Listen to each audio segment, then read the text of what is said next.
कहानी की शुरुआत होती है वैसिली नाम के एक छोटे बच्चे से, जिसके दादाजी उसे स्नाइपर राइफल चलाने की ट्रेनिंग दे रहे थे। इस वक्त वो दोनों रशिया के एक ठंडे इलाके में थे, जहां वैसिली के दादा ने एक जगह अपने घोड़े को बांध दिया ताकि कोई भेड़िया उसका शिकार करने आए और वैसिली अपने निशाने से उसे मार गिराए। मगर जब वक्त आया तो वैसिली काफी घबरा गया और उसका निशाना चूक गया। उसकी इस गलती की वजह से उनका घोड़ा मारा गया। इसके बाद हम पहुंचते हैं साल 1942 में, जब दूसरा विश्व युद्ध शुरू होने वाला था। अब वैसिली बड़ा हो चुका था और वो रशियन फौज में शामिल होकर अपने साथियों के साथ नाजी जर्मन फौज का सामना करने जा रहा था। रशियन फौज एक ट्रेन के जरिए जर्मन्स के शहर जा रही थी। वहीं दूसरी ओर जर्मन फौज ने हिटलर के नेतृत्व में पूरे यूरोप पर कब्जा जमा लिया था। उन्होंने यूरोप के सारे तेल के कुएं कब्जा लिए थे। अब उनका अगला मिशन था रूस पर चढ़ाई करना, लेकिन उनकी सबसे बड़ी मुसीबत थी स्टालिनग्राड शहर। जर्मन फौज को सबसे पहले इस शहर में घुसकर इस पर कब्जा करना होगा।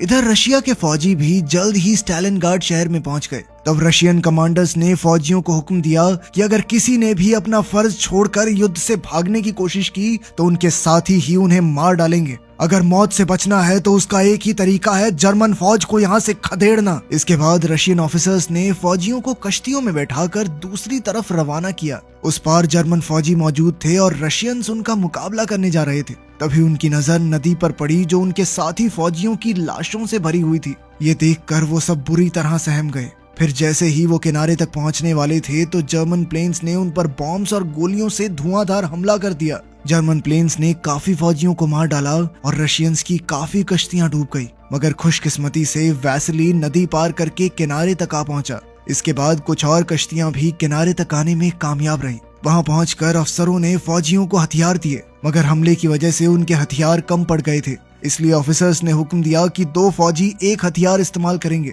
उन्होंने फौजियों को जर्मन सिपाहियों को मारकर उनके हथियार छीनने को कहा। इधर वैसिली को सिर्फ गोलियां ही मिली थी और उसके दोस्त को बंदूक मिल गई। अब उसे हथियार पाने के लिए किसी जर्मन सिपाही को मारना होगा। फिर जैसे ही ऑफिसर ने हमले का इशारा किया तो रशियन फौजियों ने जर्मन्स पर हमला बोल दिया। जर्मन्स ने बदले में बॉम्ब से हमला किया, जिससे रूसी फौज को काफी नुकसान हुआ। इसी बीच वैसिली के दोस्त की मौत हो गई तो वैसिली ने उसकी बंदूक लेने की कोशिश की, लेकिन तभी एक और फौजी ने उसे धक्का देकर उसका हथियार छीन लिया।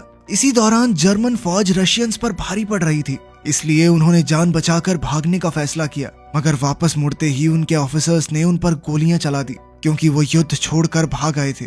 आखिरकार युद्ध खत्म होने के बाद जर्मन फौज ने स्टालिनग्राड पर कब्जा कर लिया और अब पूरा शहर रशियन फौजियों की लाशों से भरा हुआ था। चील कौवे उन्हें नोच नोच कर खा रहे थे। तभी वहां एक गाड़ी तेजी से आई तो जर्मन फौजियों ने उस पर हमला कर दिया, जिससे वो गाड़ी पलट गई और एक रशियन आदमी बाहर निकला। उसका नाम डेनिलोव था और वो रशियन फौज को अखबार पहुंचाने का काम करता था। इससे पहले कि जर्मन फौजी उसे पकड़ते, वो तुरंत जाकर रशियन फौजियों की लाशों में छुप गया ताकि सबको लगे कि वो भी मर चुका है। जब जर्मन फौजी उसे ढूंढते हुए आए तो वो सभी लाशों पर अंधाधुंध गोलियां बरसाने लगे ताकि कोई भी गलती से जिंदा न बच जाए। खुशकिस्मती से डेनिलोव को एक भी गोली नहीं लगी, मगर लाशों की भयंकर बदबू की वजह से उसे उल्टी आ गई। अब डेनिलोव रेंग कर आगे बढ़ रहा था कि तभी उसकी नजर सामने खड़े एक जर्मन ऑफिसर पर पड़ी, जो उस वक्त नहा रहा था। अब उसने लाशों में से एक बंदूक उठाई और उसे मारने का फैसला किया, पर तभी अचानक लाशों में से एक जिंदा आदमी निकला, जो कोई और नहीं बल्कि वैसिली ही था।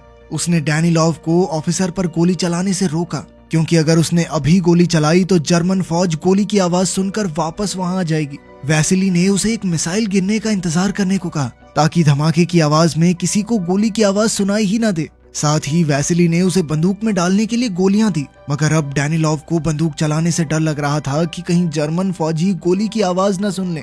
इसीलिए उसने अपनी बंदूक वैसिली को देकर जर्मन ऑफिसर को मारने को कहा। वैसिली ने बंदूक तो ले ली, पर तभी उसे एक गाड़ी आती दिखाई दी, जिसमें इस ऑफिसर की सुरक्षा के लिए फौजी आए थे।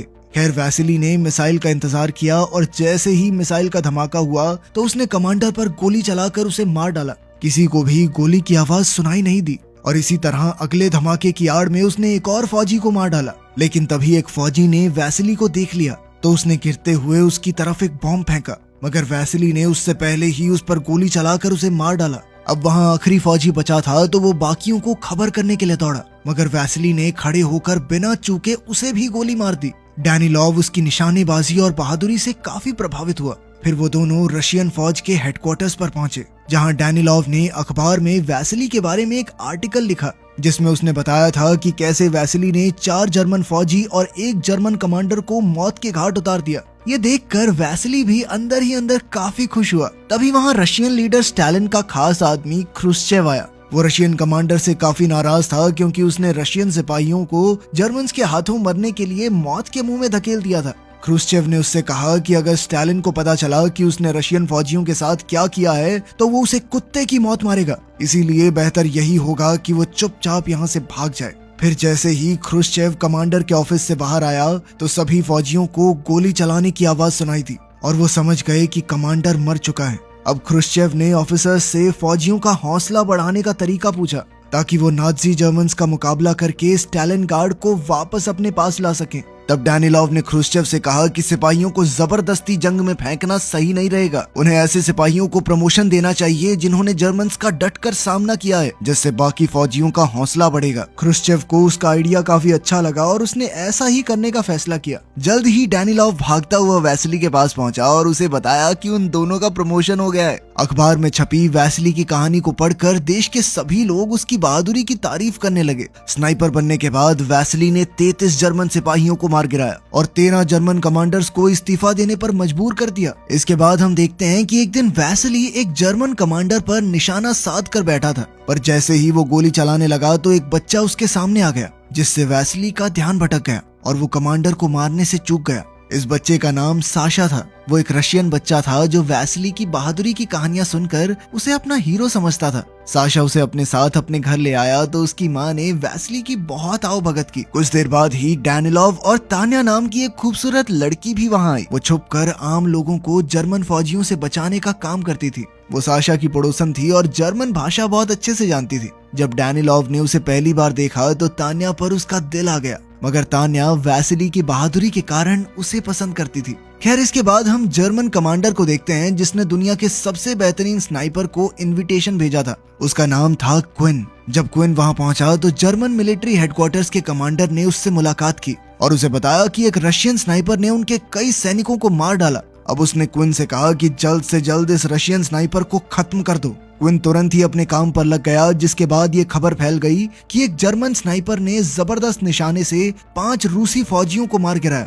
वहीं दूसरी ओर वैसिली सो रहा था तो उसके दोस्त ने उसे जगाकर बताया कि स्टोरेज की जगह पर कोई परेशानी है। उसने वैसिली से कहा कि उन्हें बाहर जाकर इस मुसीबत का हल करना होगा। जब वैसिली 2 लोगों के साथ बाहर गया तो उसे खिड़की के पीछे एक आदमी सोता दिखाई दिया। उसने उस पर निशाना लगाकर गोली चला दी और अपने एक साथी के साथ उसे देखने गया। उसका दूसरा साथी अभी भी नीचे ही था, पर जैसे ही वो दोनों वहां पहुंचे तो उन्होंने देखा कि ये कोई आदमी नहीं बल्कि पुतला था।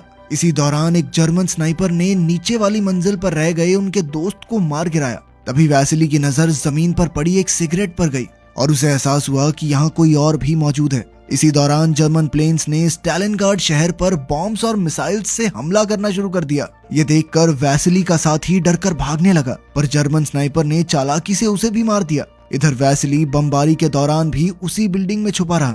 इसके बाद हम क्विन को देखते हैं जो अखबार पढ़ रहा था और साशा उसके जूते साफ कर रहा था। उसने साशा को अखबार देकर उसे जर्मन भाषा में समझाने को कहा। साशा ने बताया कि इसमें वैसिली की निशानेबाजी और उसकी बहादुरी के बारे में लिखा है। तब उस नादान बच्चे ने बातों बातों में क्विन को बता दिया कि वो वैसिली का बहुत बड़ा फैन है और वो उससे मिल भी चुका है। वहीं दूसरी ओर वैसिली मिलिट्री हेडक्वार्टर्स पहुंचा जहां डैनिलॉव पहले से मौजूद था। वहां उसकी मुलाकात कैलिकॉव नाम के एक और स्नाइपर से हुई जिसने उसी जर्मन स्नाइपर क्विन से निशानेबाजी सीखी थी। जल्द ही वैसिली ने डैनिलॉव से मिलकर उसे बताया कि उसके दोनों साथी मारे गए। उसने बताया कि जिस स्नाइपर ने उन पर हमला किया था वो बार बार अपनी जगह बदल रहा था, इसलिए वैसिली उसे पहचान नहीं सका। तब डैनिलॉव समझ गया कि ये स्नाइपर कोई और नहीं बल्कि क्विन ही था।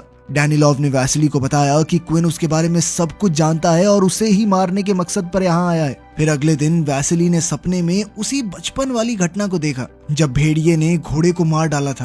तभी अचानक कैलिकॉव ने उसे नींद से जगाकर बताया कि अभी उसने एक अंडरकवर स्नाइपर को देखा।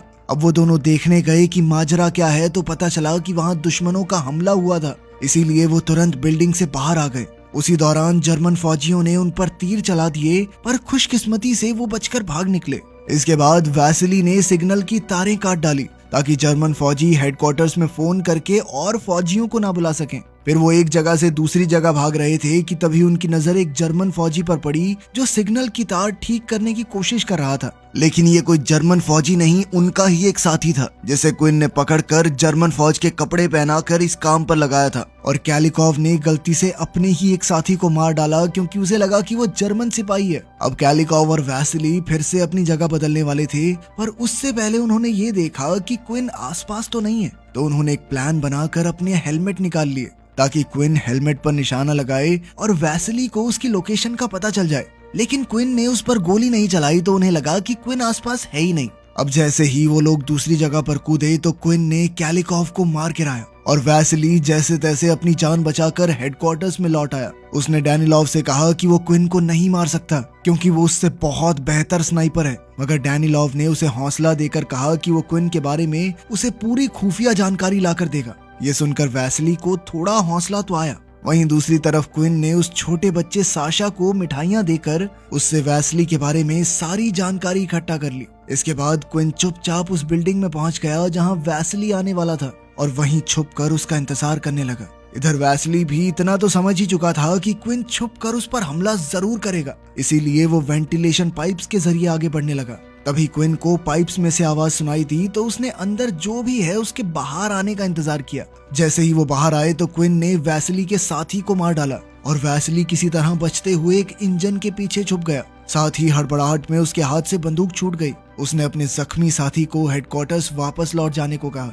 फिर उसने एक चाकू को रस्सी से बांधकर अपनी बंदूक वापस खींचने की कोशिश की, पर उसी पल अचानक क्विन ने गोली चलाकर उसकी रस्सी के ही 2 टुकड़े कर दिए। उसी समय जर्मन आर्मी के प्लेन्स ने वहां बम धमाके शुरू कर दिए, जिस वजह से बिल्डिंग में चारों ओर से कांच गिरने लगा।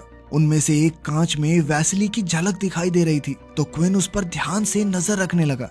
उधर जख्मी फौजी जब हेडक्वार्टर्स पहुंचा तो उसने तान्या को वैसिली की हालत के बारे में बताया। तब डैनिलॉव ने देखा कि तान्या किस तरह वैसिली के लिए परेशान हो रही थी। तान्या अपने आप को रोक नहीं पाई और वैसिली की मदद करने के लिए वेंटिलेशन पाइप से होते हुए उस तक पहुंची, पर जैसे ही वो पाइप से बाहर आने वाली थी तो वैसिली ने उसे रोक दिया। इधर वैसिली ने तान्या को क्विन की लोकेशन बताकर उसकी तरफ एक शीशा मोड़ने को कहा ताकि वैसिली भी उसे देख सके। तान्या ने ऐसा ही किया और उसी पल अचानक वैसिली ने अपनी बंदूक से निशाना लगाकर क्विन के हाथ पर गोली चला दी। इसके बाद वो तुरंत हेडक्वार्टर्स लौट आए तो वैसिली की काफी तारीफ हुई क्योंकि उसने एक ही बार में क्विन पर सही निशाना लगा दिया था। इसके बाद वैसिली डैनिलॉव से मिलने आया और उसने डैनिलॉव को अखबार में अपने बारे में लिखने से मना कर दिया क्योंकि वो भी बाकी फौजियों की ही तरह गुमनाम होकर लड़ना चाहता था।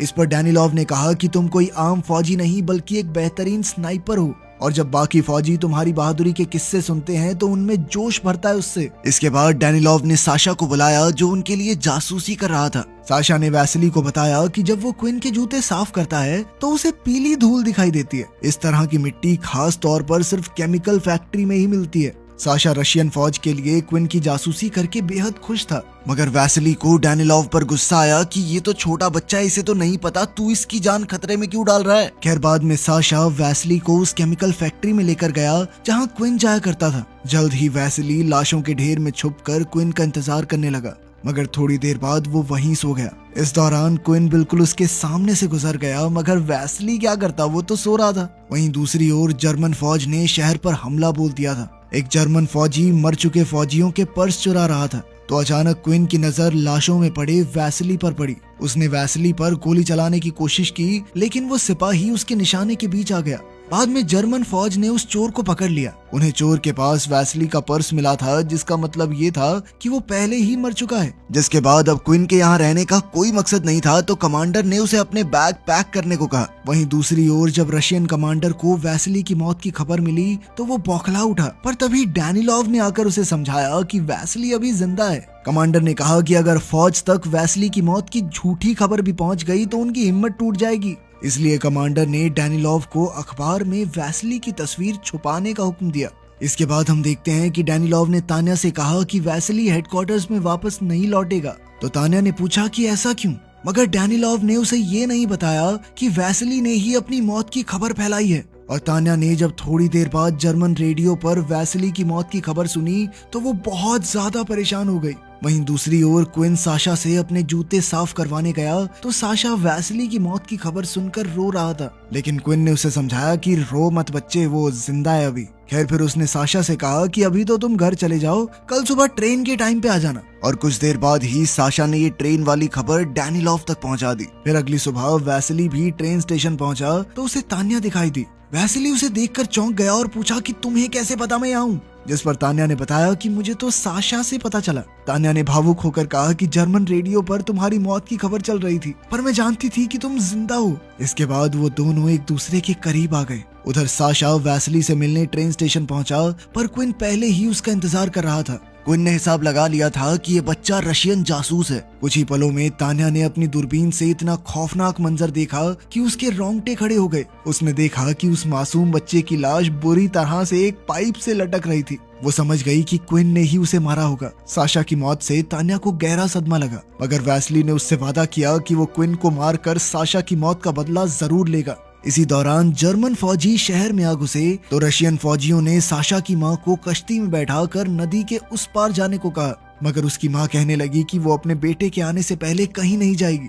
तब डैनिलोव ने उसे झूठ कह दिया कि साशा रशिया को धोखा देकर जर्मन फौज में शामिल हो गया है, पर उसने ये नहीं बताया कि साशा की मौत हो चुकी है। इसके बाद जब वो सब भाग रहे थे तो एक मिसाइल सीधा तान्या के पास आ गिरी और वो बुरी तरह जख्मी हो गई। तब साशा की मां तान्या को एक कश्ती में ले गई ताकि वो हॉस्पिटल में उसका इलाज करवा सके, और उस बेचारी ने अपने मर चुके बेटे के लिए एक नोट छोड़ा कि उस पार जा रही हूँ, जैसे ही मौका मिले तो तुम भी नदी पार करके उधर आ जाना। वहीं दूसरी ओर डैनिलोव वैसली के पास पहुंचा, जो ट्रेन स्टेशन पर क्विन का इंतजार कर रहा था। डैनिलोव ने उसे खबर दी कि तान्या की मौत हो चुकी है, जिस पर वैसली फूट फूट कर रोने लगा। इसके बाद डैनिलोव ने क्विन को ढूंढने के चक्कर में अपनी जान की बाजी लगा दी ताकि बाद में वैसली उसे मार सके। क्विन को तो लगा कि उसने वैसली को मार दिया है, इसीलिए वो नीचे चेक करने लगा, लेकिन तभी उसने देखा कि वैसली सामने से उस पर बंदूक ताने खड़ा था। अब क्विन अपनी मौत के लिए तैयार हो गया और उसने मरने से पहले वैसली की बहादुरी के लिए उसे सैल्यूट किया। आखिरकार वैसली ने उसे मार डाला और फिर क्विन की बंदूक उठाकर डैनिलोव की कुर्बानी के सम्मान में उसकी लाश पर रख दी। इस घटना के 2 महीने बाद रशियन फौज ने जर्मन्स को हरा दिया। बाद में वैसली हॉस्पिटल पहुंचा तो उसने देखा कि तान्या जिंदा थी। वो उसे देखकर बेहद खुश हुआ। बाद में रशियन फौज ने वैसली के सम्मान में उसकी बंदूक को स्टालिनग्राड म्यूजियम में रखवाया और उधर वैसली और तान्या ने एक दूसरे से शादी करके एक अच्छी जिंदगी बिताई। वीडियो पसंद आई तो लाइक कर देना, चैनल को सब्सक्राइब कर लेना। मिलते हैं अगली वीडियो में।